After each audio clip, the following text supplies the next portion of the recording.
Welcome, Climate Viewers. It's Jim Lee from ClimateViewer News at ClimateViewer.com. So you probably heard about the tornadoes that ripped through the southeast Friday, Saturday, December 10th. Not normal, but a lot are out there in the legacy media claiming it's all climate change. And that's why we have these crazy weather events all the time. And I wanted to try to find a more realistic scenario for what may be causing this. And I hope that you guys will take this with a grain of salt. Okay. Go ahead and question me, question what I'm about to show you, and let me know in the comments whether you agree.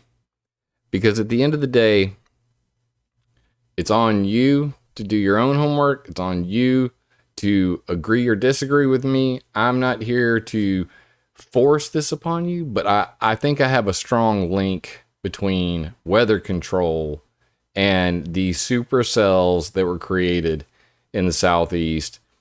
And this is something that's been going on since 1949. The fact that you don't know about it probably has something to do with the lack of education and honesty from not only the meteorological associations of the world, but pretty much all the news too. So if you're new here and you're watching this anywhere else, please hit me up on that YouTube. Just hit ClimateViewer into YouTube and you'll probably find me. Big scary eyeball looking icon, and hit that subscribe button because we are the watchers of the world and we are watching the watchers. For those who are freaked out by my frequencies and my freaking eyeball. And everything that I do is open source, free of charge, and available anywhere. So you can download it, do whatever you want to with it, paint it, put it on your wall, have a field day. Regardless, what are we talking about here? Well, you know, tornadoes like this, not good. And certainly not normal at all for December. Springtime, yes. It is Tornado Alley. And it's known as that for a reason. And as you can see here, there's some drone footage from NPR. Pretty bad stuff. I live in South Carolina, Sumter, South Carolina. Hurricanes scare the shit out of me. I mean, I'm just going to be blunt. But hurricanes scare me because the tornadoes that spin off of them are just so terrible. I can think of nothing that in Mother Nature can throw at you that's scarier than a tornado. I cannot imagine living in this area and having to deal with this. What I went through in Hurricane Hugo back in the 80s, it took us a year to clean up Sumter. My family personally cut the road from Sumter to Bishopville so that FEMA and the National Guard and all of the supplies could even come into our town. And it took us 2 weeks with chainsaws and bow saws and the 6 of my family members, my dad, my uncle, me, my brother, and my 2 cousins. It was us, and we cleared that highway 30 freaking miles in 2 weeks. I can only imagine what these people are going through. If you can support them in any way, I don't know what's out there, but do it because they need your help. But let's get into the causes. Let's dig a little deeper here because, you know, this stuff starts to make me uncomfortable. I don't like to say everything with certainty, but what I'm looking at certainly to me looks like there might be something related. And I've read many reports over the years. You can check it out, weathermodificationhistory.com, the 100-year history of people controlling the weather. Somebody said, like, when you lived in Omaha. Yeah, Omaha, they said, they got a saying in Omaha, if you don't like the weather, wait 15 minutes. Because the jet stream's constantly pouring through there. And, I mean, it's just insane. It's insane. Bend, Oregon, snow 6 feet deep. I could never do that on a regular. I need it. I like Sumter, South Carolina. I did love Arizona. It never rained. Freaking amazing. the 140 degrees out there, I'll take that any day over 100 degrees in Sumter, South Carolina with 100% humidity damn near year round. There is no comparison on that heat index. But regardless, this is bad. I mean, this is a dangerous place to live already. And a lot of people in hurricane season, especially in the South Carolina, we're prepared for things like this. But we're not prepared, when it comes to, off-season, unexpected events like this. And especially when you're seeing things like factory workers threatened with firing if they were left before the tornado. They had feared at one time that like 80 people died just in this factory alone. Making candles. I mean, do you think candles are worth not running for your freaking life when you hear the tornado alarms going off? What about their families that were at home? Going, is dad going to be home or mom going to come rush home so that we know that she's safe too, while they're hunkering down as fast as they can? You have no time to prepare in case of a tornado. So we want to look, what happened? Let's do the, post, understanding of what really went down. So here's your, general wind speed chart. We're going to get much more, detailed than this in just a second, but a big path of supercells appeared, and that led to all of these tornadoes. Over 3 dozen tornadoes. So not just one. When I first heard this, my friend Frank from Quite Frankly, he had sent me a text message saying, "What's up with the tornadoes?" I didn't know. I hadn't heard anything. I mean, this is literally while it was going on, I got the text message. And then I started to look into it. I was like, oh my God, I was glued to the, the radars and all that sort of thing. But I could not believe what I found when I looked at all of this, because I really wanted to, definitively for myself understand what happened, and is it possibly linked to what I know is going on right now. And sure enough, there was that link. So for those who don't know what a cloud seeding generator is, I'm over here on ClimateViewer 3D. And these cloud seeding generators, they typically are all across, the West Coast. Let's just put it that way. And you can actually see that, generally speaking, they'll have like Colorado cloud seeding status report. And then they'll show all of these cloud seeding generators are currently on.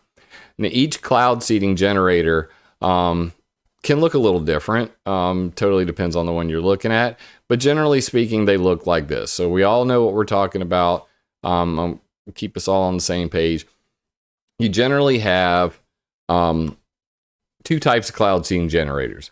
On the left, we have the high-tech, remote-controlled, satellite communication, self-tower connection, big propane tank, at the bottom, burning silver iodide at the top, going up on top of mountains. And then on the right-hand side, you got the redneck version that's been around since 1949, where you just got your propane bottle with acetylene or acetone mixture and silver iodide burner head over top. And they basically place these at the bases of mountains so that the cloud seeds, the stuff that the water is going to stick to and make the fake snow, the man-made snow, what they call snowpack augmentation, is carried up by the wind into the clouds above the mountains. This is called orographic cloud seeding. And that's how ground-based cloud seeding generators work. They're generally on the west side of the mountains, and the wind carries the seeds up into the clouds on top of the mountains. And that's what's going on there. So these are all of the different locations. And I've got, if you click these little question marks, you can see where I got the information from, like Idaho Power's cloud seeding projects. Notably, Utah is empty right here. And I knew better. I mean, I freaking knew better. I just couldn't find a source until today. And today I found this source, and you can see down here at the bottom, oh, there's all the ones in Utah that I'm going to have to add to the map. And as you can see, there are many map dots. Many map dots make Jimmy a happy boy. So I'm going to, Cybercamp, I appreciate you, brother. My POV is always appreciated, and you are also appreciated. Thank you very much, Cybercamp. So these are the cloud seeding generators in Utah that I don't have on the map currently. But as you can see, there are many.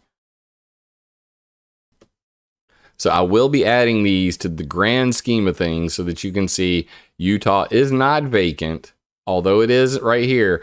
But you can see here in Colorado, this is the Colorado area.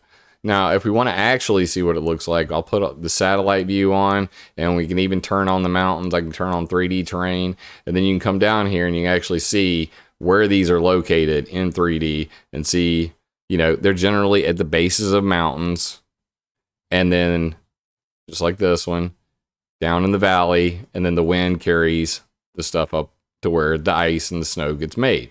So that's how cloud seeding generators works. That's how ClimateViewer 3D works, and that's why this is so damn cool to look at, because you can actually go in and see where the cloud seeding generators are and see them in 3D with the terrain and all of that.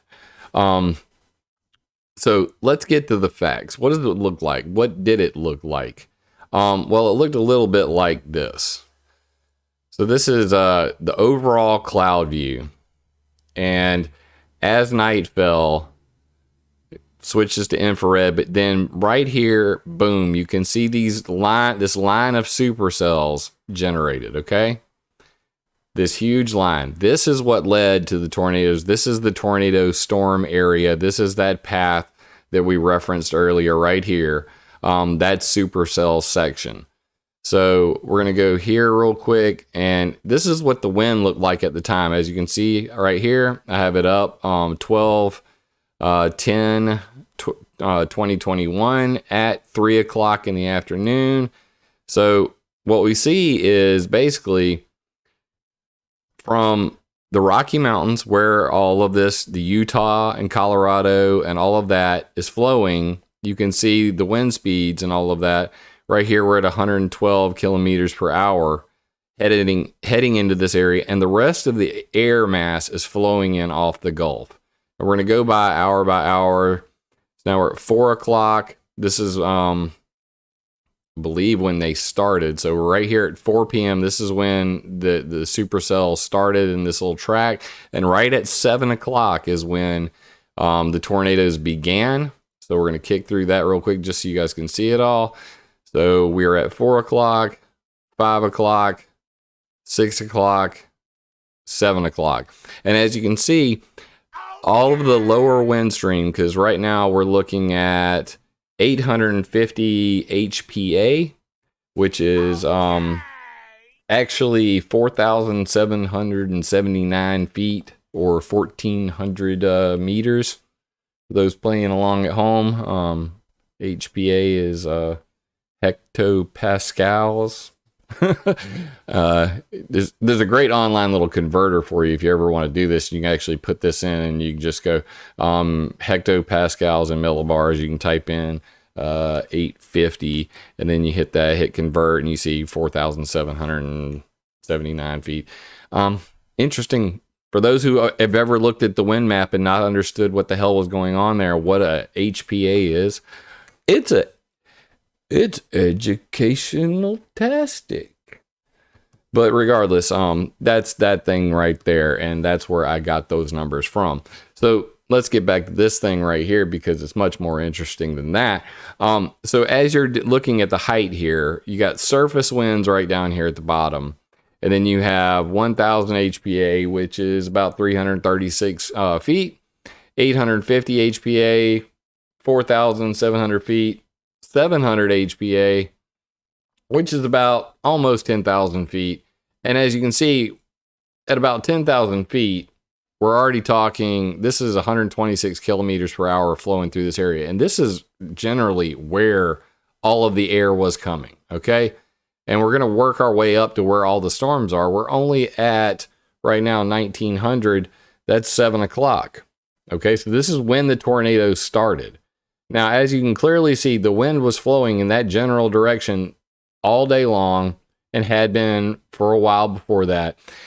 These cloud seeding generators operate from October through April every single year. back to the tail of the tape. What do they say they're going to do in Utah? This is the actual weather modification reports that they are required by the Weather Modification Reporting Act of 1972 to fill out and send to NOAA, the National Oceanic and Atmospheric Administration. So you have to fill these out by law. You have to turn these in. And as you can see here, the Utah Water Resources Development Corporation paid North American weather consultants to do weather control. So not only can you see that Bryce Jackson called David Yorty, and there's their phone numbers. Sorry, David. You might be getting some calls, but regardless, these are where, you know, where I got the data for all of my weather modification reports. You can see all of those also on ClimateViewer 3D. If you come up here and you go down here and you go to history and science, you go to geoengineering and weather modification, you can actually see, like for say 2004, these are the weather modification reports mapped out. So each one that's a mountain is a snowpack augmentation. These are rainfall enhancement, and you can see who did it, who paid for it, where and why. And I have, you know, basically 2004 through 2012, I believe, on here was all of the information I could find at the time. Now, they've finally put these online, and it's pretty hard to sort through because there's so many of them.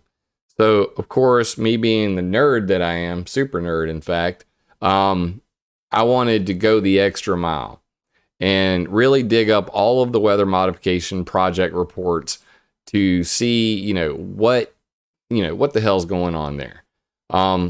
While we're at it, why don't we just go ahead and show this? We'll go over here to ClimateViewer. We'll go to weathermodificationhistory.com, and we will go to the timeline, and we will go to Reporting Act. And this is the weather modification history. Weather, and that's not it. I clicked the wrong one. I'm dirt. I went way too fast. You saw me do it. I did it really fast. Reporting Act. There. That's the one. That's the thing. So, as you can see here, this is a little bit of history class mixed in. Might as well. It's Christmas. People died. This is a sad subject. I'm trying to just keep this as informative as possible without, turning this into a fear porn fest. But weather modification activities to be reported by to Commerce. Proposed weather modification reporting regulations published. This is 1972, as you can see. And finally, weather modification activities now must be reported to NOAA, 1972. This is December 10th, 1972. No, that's November. I'm looking at the corner there. November. No, this says December. I'm gonna restate that and say this down here. It says 12/10, but regardless, and that's where these reports come from. You have to actually fill out a interim and final report after you fill out your initial report. So that's where I'm getting these from, and they're all stored here. And I was a super nerd, so what I did was basically come over here. I'm going to grab this in real time without giving away any security violations because I don't want to be seeing all my list of things. But basically, I connected to FileZilla, and I got on their FTP server, and I was able to connect to NOAA's actual server and download every single report they have. So I went into fiscal year 20 and fiscal year 2021. So I actually have a copy of all of them. No takebacks on the internet, they say. So I've downloaded every single report and went through them. Goodbye. Nothing like connecting to NOAA's FTP server while live to set off some alarm bells. You know what I'm saying? But when you look at this as a whole, this is what we're looking at. We're looking at where was the wind going? Where was the, precipitation occurring? And as you can see here, at 1 o'clock a.m. on the 10th, it was snowing over in Vegas and in the mountain regions. I can go back even further. and you can see where the precipitation was happening. So this is the day before. So as this air is making its way across, they basically go out and they decide to do their cloud seeding generators, go turn them on because there's a chance there's going to be rain. We need to get that snow on top of the mountains. Fire up the generators. We've got the clearance from NOAA. Red team, go! And they get out there and they fire up these cloud seeding generators. So it was snowing the day before, and once you fire up all those cloud seeds, and then they're going to make their way across the sky, whatever hasn't already fallen is going to fall somewhere. It's going to build up enough moisture. Once seeds meet water vapor, they get married and they have little babies called precipitation all over the place. And that's what generates these supercell conditions. I've read numerous reports about the dangers of what cloud seeding could do to storms downwind, and that's why we're following the tail of the tape here. So as you can see, right now we're on Thursday at 7 p.m. and then you keep following this thing across. What happened? That's what we want to know. What happened? Okay, Jim, what point are you trying to make here? 7 a.m. still moving across. 10, 1, 4 o'clock. This is right about the time that everything starts to happen. And as you can see now, there hasn't been much precipitation across Texas. It's just been picking up more and more dust. But in comes all of this moisture from the Gulf. So you have all of these seeds that weren't used up. They didn't turn into rain. They didn't turn into snow over Texas or anything. And then they meet with all this water vapor coming in from the Gulf of Mexico, which is warm. You can also look at the temperature and see the temperature difference.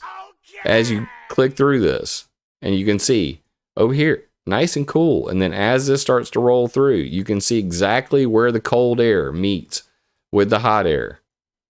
And that's exactly where that ridge occurs. We're at 11 p.m. This is when the worst of the tornadoes were kicking off. That's why when you look at this, you see this supercell region right here. And this is at about 6 a.m. The following day. So that's what's going on. And then if you click this up to even where the jet stream is, we're going to look at the jet stream. That's the jet stream. That's how it's flowing right now. So clearly down through the Rocky Mountains, across the lower eastern United States, all the wind is blowing that way. They had the cloud seeding generators. They were operational. You can actually look at these reports and you can see that for yourself. And as you step through this, that's pretty much what you're going to see. So the Rocky Mountains that are about 14,000 feet and their highest points. So we're going to go 700 to 500 HPA on here. Let's go 700, be on the safe side. And that puts us below the top of the Rocky Mountains. We're talking right at 9,800 feet. And as you step through this, that's exactly what you're going to see. You're going to see we're at 4 o'clock on Friday, and it's the same as you saw before. The wind picking up.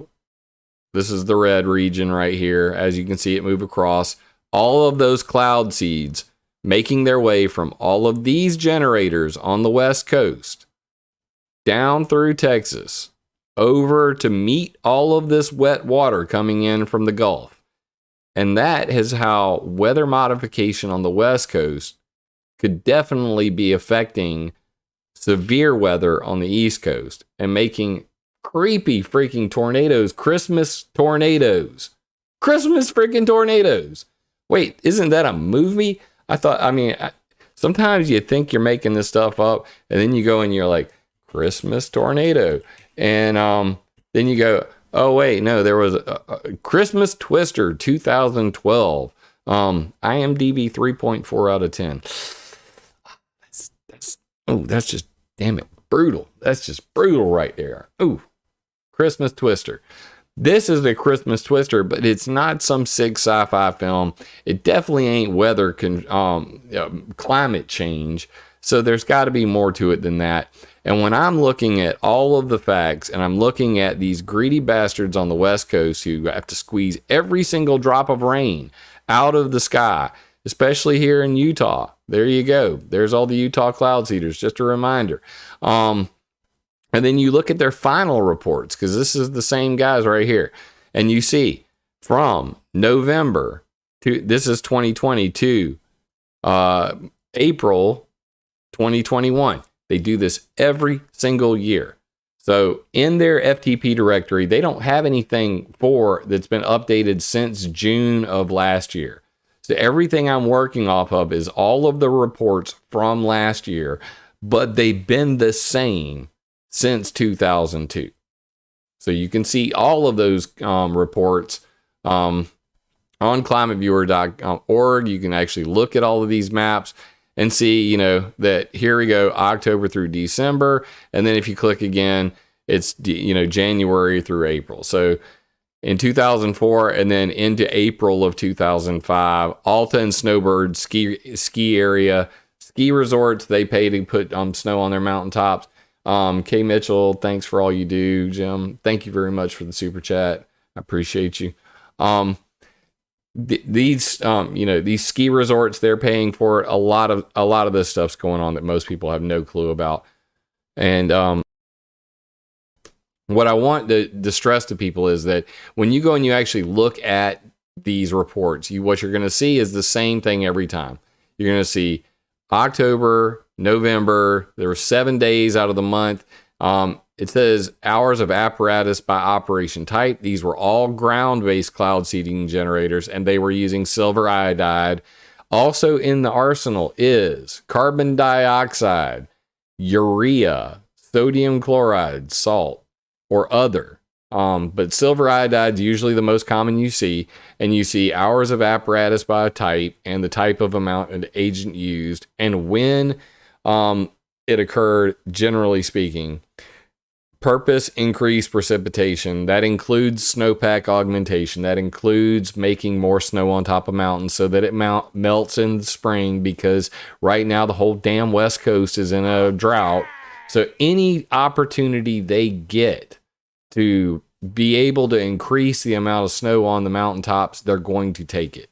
And you can see 11 out of the 31 days in January, they were operational. Now, this is as simple as typing something into a spreadsheet. How honest are they about these reports? I don't know. Is there any kind of verification regime in place to check? There is not. Do weather forecasters take this into consideration? When they're talking about this, their forecast. No, they don't talk about this at all. December, 7 days out of the month, they were doing it. November, 7 days out of the month, they were doing it. How much and where? There were 850. I mean, that's hours of operation. Yeah, that's hours. So that's 859 hours operating, 7 days for 6,872, I guess, grams, milligrams, kilograms. Who knows? They don't even have a metric on here, but there's a number for how much silver iodide they put in the sky for a grand total for the year of 55 days operating with 58,000 whatever units and 7,300 hours of operation just in Utah. So ground-based cloud seeding generators have been that way all this time. And if you want to know who invented it, we'll do that too. His name was Irving P. Crick, kind of a pimp daddy individual. He invented the ground-based cloud seeding generator in December 1949. And this is on weathermodificationhistory.com. Irving P. Crick. And interestingly enough, I'd never heard of this guy. And most people have never heard of ground-based cloud seeding generators in general anyway.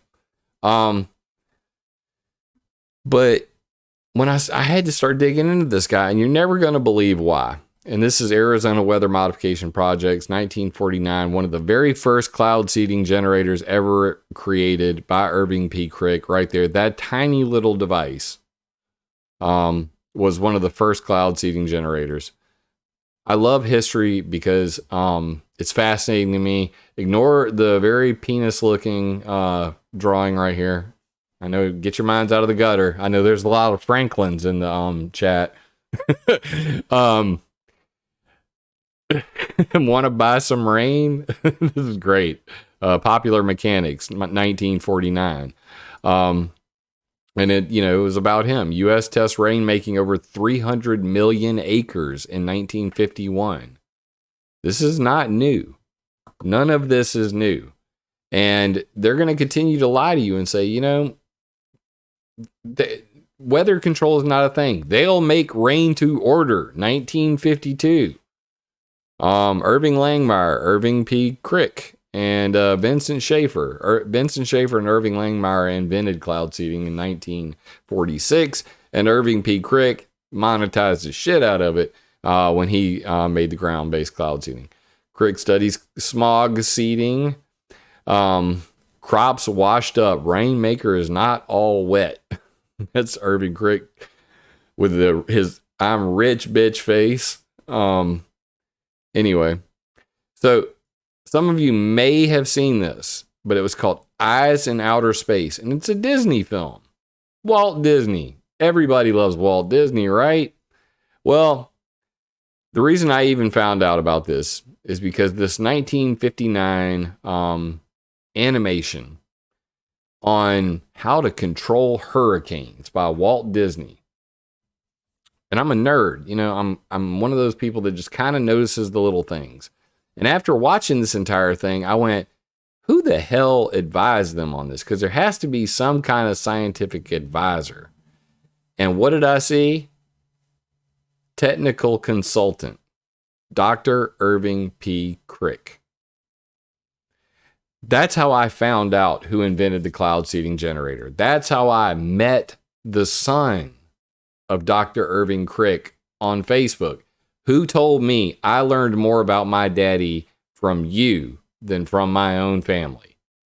And if it weren't for this Disney film on controlling hurricanes, which is just, downright phenomenal for starters, but, they have some shots of, some sciencey stuff thrown in there, and we're going to have the transistors and the satellites and all of that, and we'll be able to control all the hurricanes and call in the beacons and, fire the rockets into the sky, and the satellites, they'll control the frickin' hurricanes with laser beams.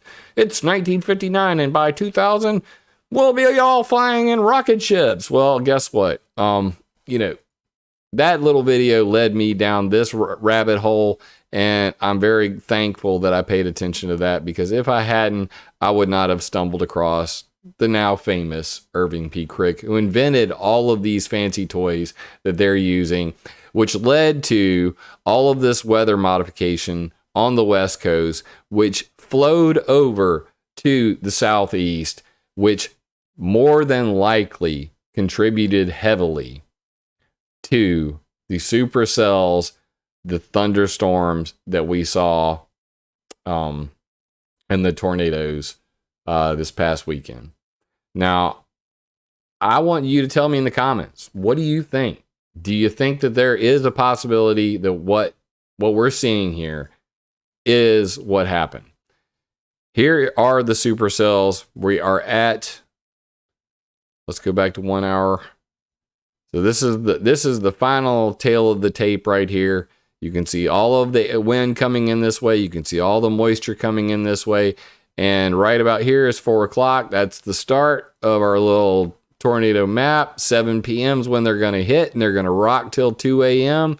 A total of 36 tornadoes in this one little area. And what did it look like? It looked a lot like this. So let's get in here, and away we go. So in tick and tick, tick, boom. And out come those supercells. You can see them already starting to form all the way from Dallas coming across. This is 8 p.m. Little Rock, Memphis, Nashville. This is the band that we're talking about right here. That's the troublemaker. And bam, bam, bam. And they kind of converge together, as you can see here. Same shot we're seeing here. That's that supercell region. And that's where it all came together into one mighty crash. And as you can see, there's lightning animation on here. For those who aren't familiar with tornadoes, go watch Twister. Lightning is usually a good sign that you're about to have a tornado also. So, what do you think? I presented the evidence. I will rest my case with the actual tale of the tape directly from the government. These reports are available on NOAA, library.noaa.gov, digital collections, weather modification project reports. Just probably pop that into Goggle or any of your other DuckDuckGo. You'll probably get yourself over there. Type in 2021 or just look through all of them, because if you look at all of them, and let's just say you put in Colorado, you're going to see all of the different reports from Colorado, and you'll see 2012, November 2012 through March 2013, November through March, November through March, November through March, November through March. I think I've made my case, okay? This happens every year from about October through April, generally speaking, in all of the western Rocky Mountains where these cloud seeding generators are operating. And every single year, whether it's massive hail occurring on the East Coast or just insane blizzards that coat entire skyscrapers with freaking ice, people do not understand that once you release this material into the atmosphere, once it meets enough water, because there's not enough water over there, they're squeezing maybe a couple extra inches or what they call acre feet of water out onto these mountains. The rest of it is meeting up with all this water vapor, which is traveling across the United States, and it's going to meet trouble somewhere. And there really isn't any way to quantifiably say 100% certain, bro, man, this is for certain happening. That this cloud seeding generator in particular, especially when you've got hundreds, if not probably 1,000 cloud seeding generators operating all across the West Coast, on the Rocky Mountains, that operate every single year from about October to April, all winter long. When you see freaky weather on the East Coast, you better go look what happened on the West Coast. And if you see it snowing on the West Coast on a mountaintop, and you can literally just follow it, tick, tick, tick, tick, tick, boom. And then there, once again, we have freaking weather on the East Coast. Tell me if I'm wrong. Change my mind. I firmly believe that what I witnessed, from looking at the government reports to watching the wind and the direction that it took, to seeing the moisture shooting in from the Gulf, mixing with all of those cloud seeds that are already aloft, plus all that desert dust from Texas, it's just a perfect storm, a perfectly terrible storm, right in the middle of December. Unheard of, unnatural, not climate change, in my opinion, man-made. Tell me if I'm wrong in the comments.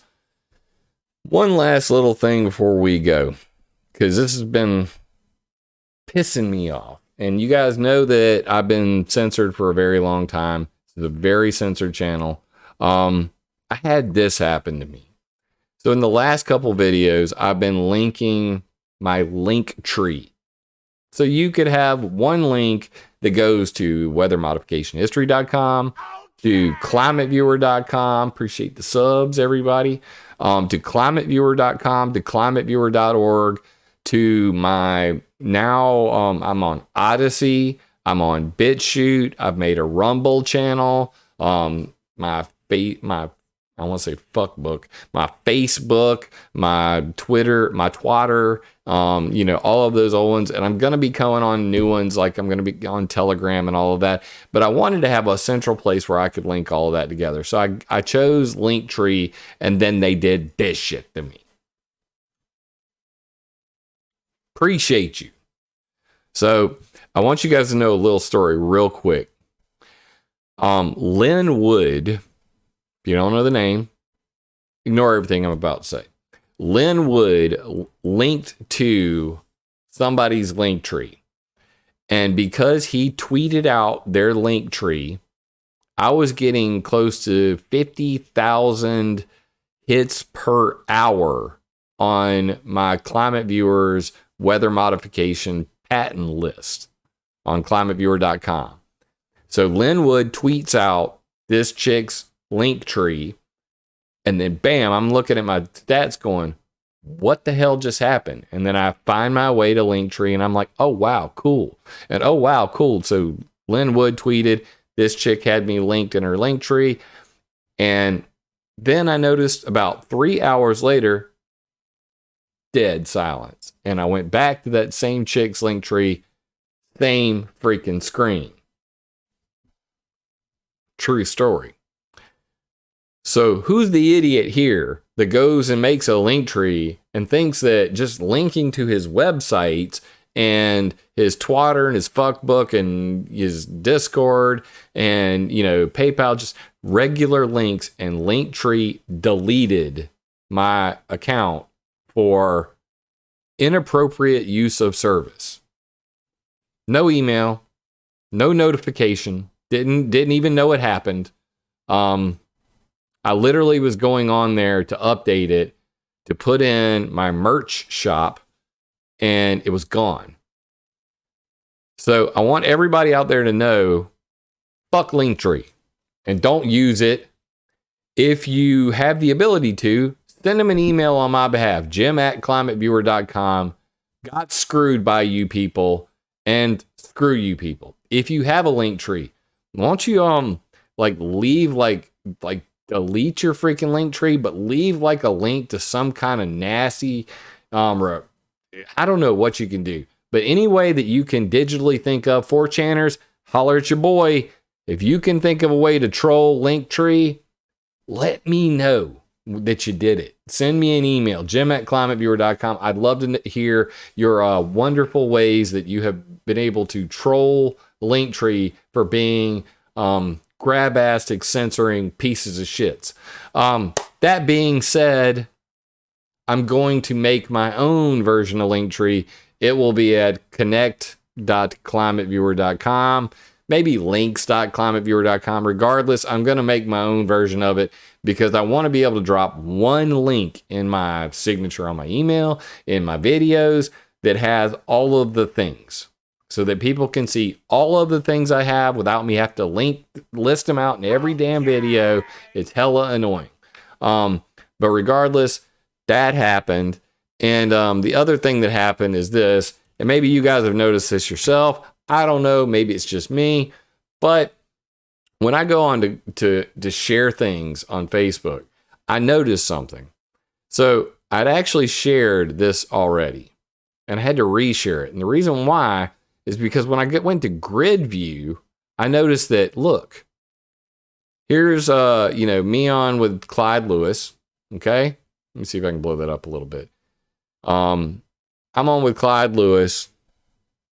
Get my face out of the way. And basically, like, I had shared on December 6th at 6:35 my weather warfare versus climate change video.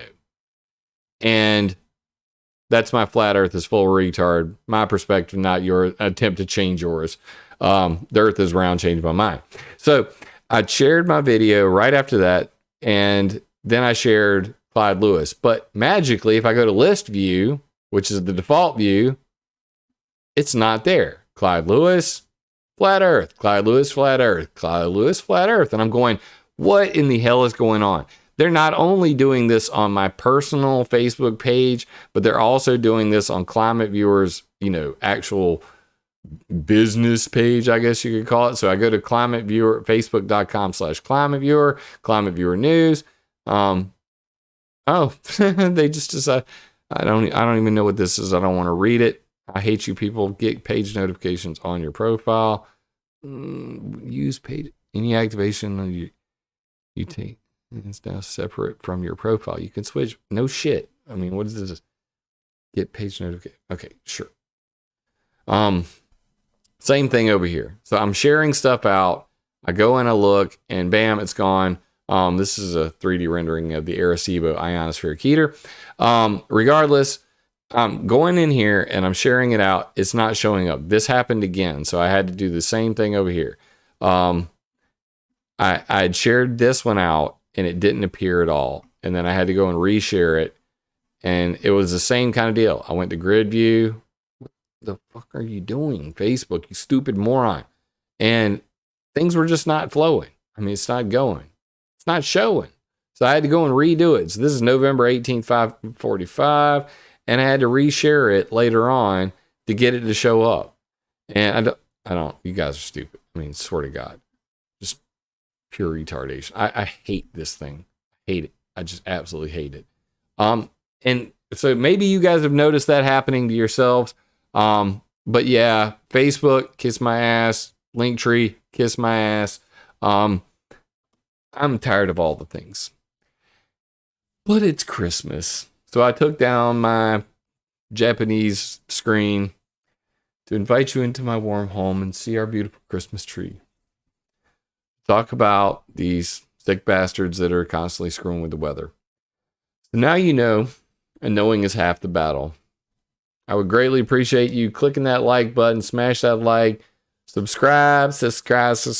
I appreciate that.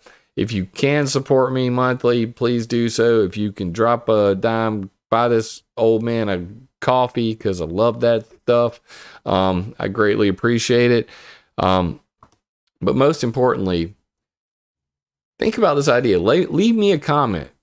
Do you believe that after showing you everything I did, that cloud seeding on the West Coast is having an effect on the East Coast? If you have noticed any other scenarios, let me know. I mean, like, I constantly look at flooding in the springtime related to snowpack augmentation all winter. So how, states that border the tributaries off the Rocky Mountains are getting flooded, and the farmlands are getting flooded, that's caused by artificial snow on mountains all across the West Coast that are funded by places like Sacramento Municipal Utility District, airports, ski resorts, water resource districts. All of the names, the receipts are right there. You can go look at it. I do intend on updating my maps to where we, have that, especially that whole Utah. I have a big blank hole where Utah is. I will be doing that as soon as possible. But of course, them shitting on my link tree means I've got now to create a whole new page just to make my own damn link tree. Am I getting grouchy? Am I getting bitchy, or is it just Christmas? I don't know. You tell me. But regardless, lot to do, little time to do it. Now you know, no one's half the battle. Let me know in the comments what you think. If you agree, if you disagree, I will respect your opinion. I may totally ignore it. You got to actually have something to back up your claims, and I love the people who do. Yeah, if you're paying your water bill in Sacramento, you are paying for weather modification, because SMUD does actually do weather modification projects. Just an example, throwing them out there from my head. From me to you. Enjoy. But take this, I want to go back to the same argument that I always make and how I always end my videos. Please use this information to attack ideas, not people. Meaning, vehemently argue your point. Know your facts. Be so freaking smart and so well informed that you can ninja kick every word that comes out of their mouth. You can shut it down. That even the trolls that are fake, that are paid for by the government, even the trolls that are just angry little ignorant bitches sitting in their basements running 500 sock puppet accounts, when they come at you, you're like, and you just block all that shit like you're a freaking Jedi, and you shut them down.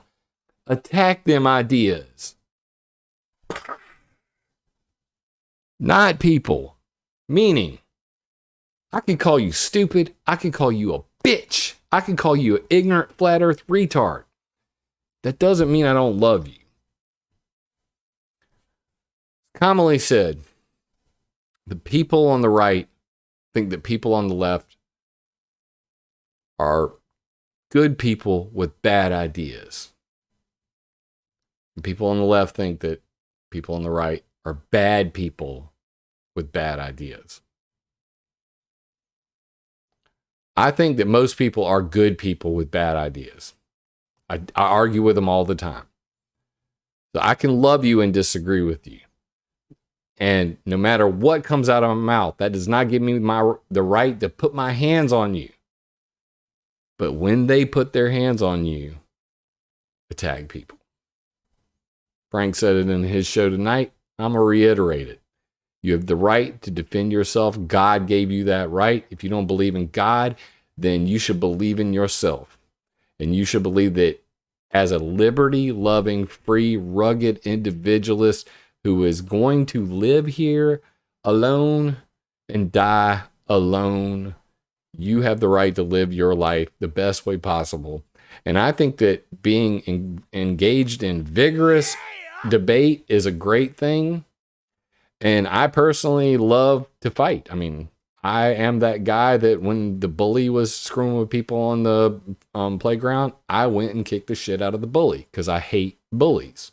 So I bullied bullies. I troll trolls. That's just been my nature. That's not for everybody. But what I'm saying when I say attack ideas, not people, is you have no right to put your hands on somebody because of words. Sticks and stones will break my bones, but words will never hurt me. But if I disagree with you, I can call you anything I like. I can use ad hominem. We're not at a national, collegiate debate. But that doesn't give you the right to say your words are violence. No, violence is violence. Attack ideas, not people. And Merry Christmas. And God bless, and everybody who does pray for the people that have been affected by these tornadoes. I truly believe this is a man-made event, that men who seek to control the weather had a hand in this, and that those people have been harmed not by climate change, but by the climate changers. Change my mind. Let me know in the comments. Love you, mean it, guys. Merry Christmas. Happy Hanukkah. I don't know that Kwanzaa is really a thing. But regardless, I'll catch you on the next one. Got a lot of work to do in the meantime. Merry Christmas all.